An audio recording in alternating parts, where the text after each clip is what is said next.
lock them up. Lock them up, I say, and throw away the key. All those lying, cheating politicians. You know they're lying because their lips are moving. Well, while you're here, please boop the old like button.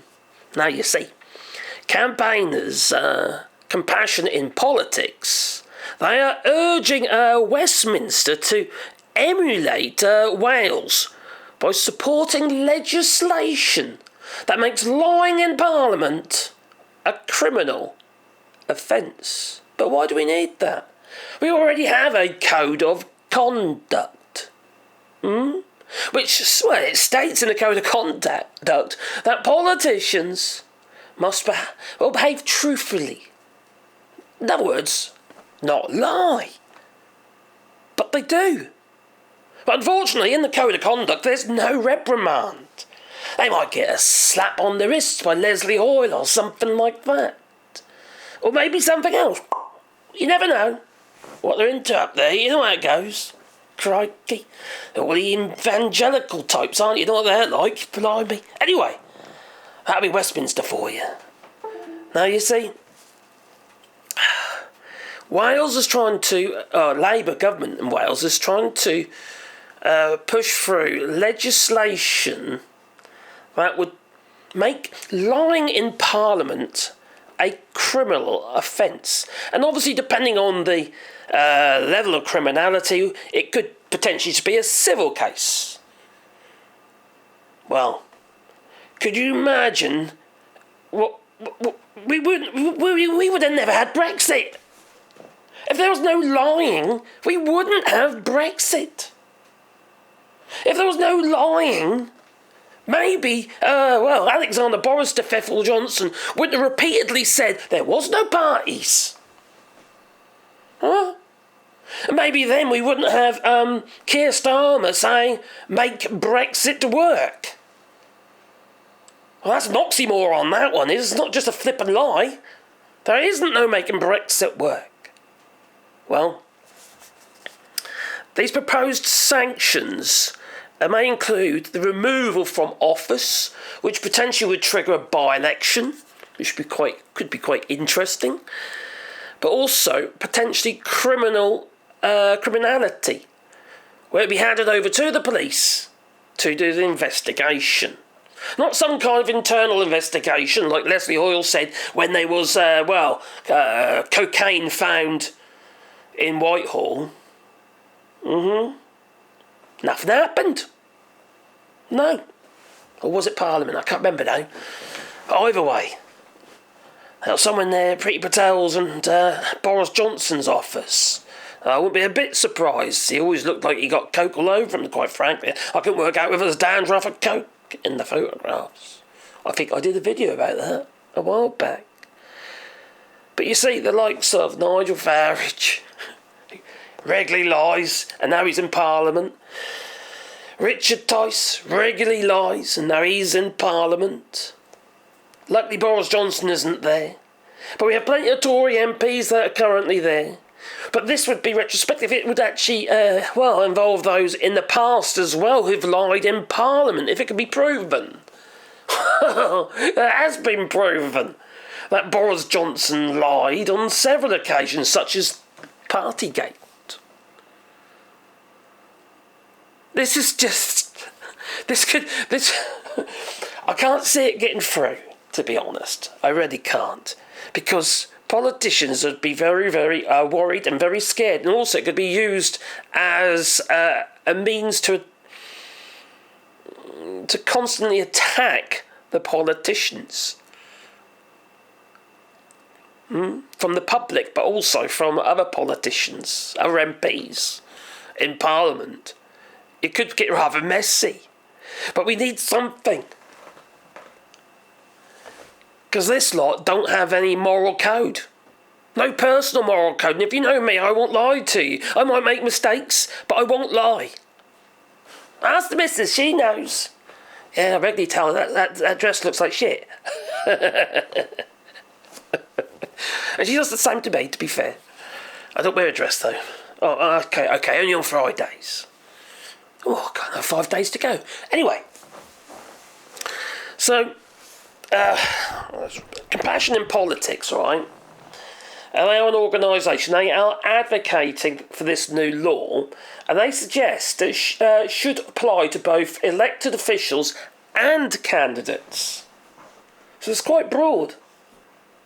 See, the thing is, you see, we choose our politicians. We elect them. We vote for them to work for us, not for themselves. Because the only reason they're going to be lying is to actually feather their own nests or to bluff their way through politics by basically lying. Like the big lie on the side of that big red bus, 350 million a week to the NHS. Lies. One after the other. Lies about Northern Ireland and, again, Alexander Boris to Ethel Johnson. Lies about the fishing industry, Michael Gove.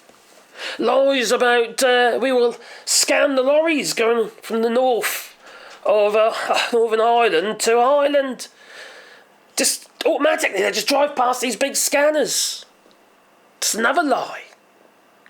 We'll have cheaper food and clothes the day we leave the European Union.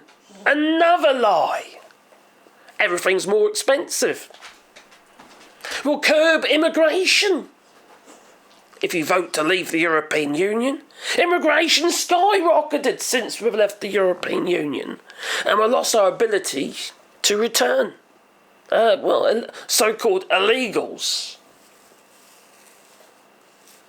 Which they aren't illegals, by the way, just so you know. The legislation doesn't make any sense, and it's against international law. But there you go. Now, the consultation paper presents 3 main options to address deception.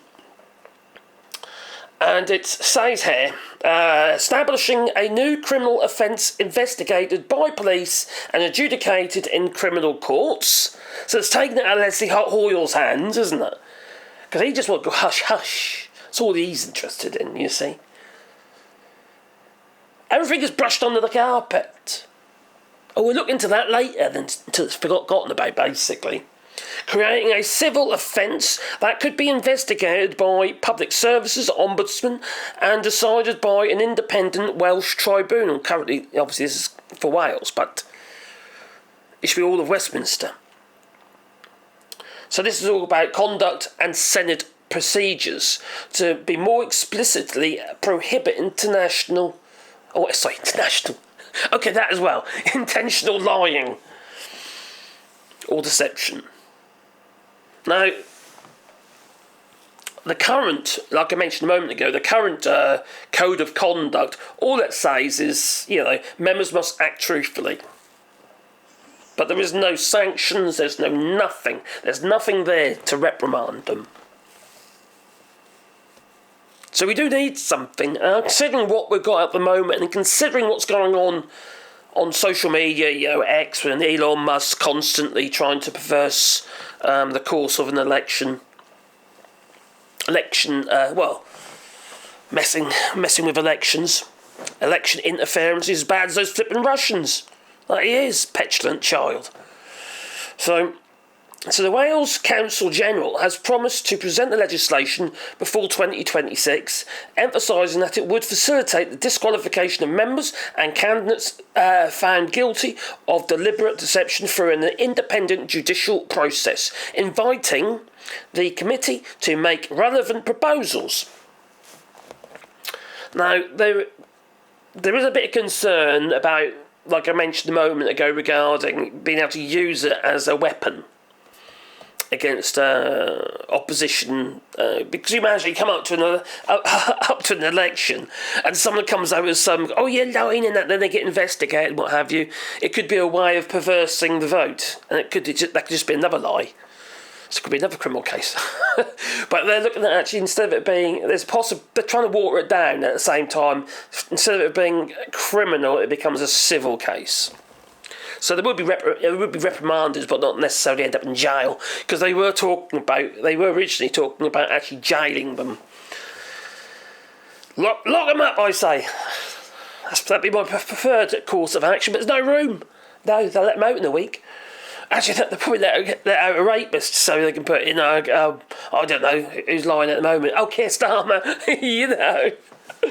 Well, now, concerns may arise from the challenges of enforcing a ban on political lying, and that's massively challenging because you've got to prove it's not a lie to sorry, you've got to prove it's a lie, and they've got to prove that it's not. So it could be very difficult and very, very challenging, but if the legislation is there, you would hope the politicians in Parliament, or the candidates, which are obviously not in Parliament, would refrain from lying or use mistruths and deception. That's what you'd hope. Because that's the whole point about legislation. You're not making an assumption that everybody's going to be lying or doing wrong, because you're instructing people that they're, well, if you do wrong, there is some form of recourse, you know, like driving, like, argument's sake, on the wrong side of the road or something. You know, that's not legal. No. Or stopping where there's no stopping. Double yellow lines. Okay, that's traffic offences, but you know, you get what I mean. I would hope.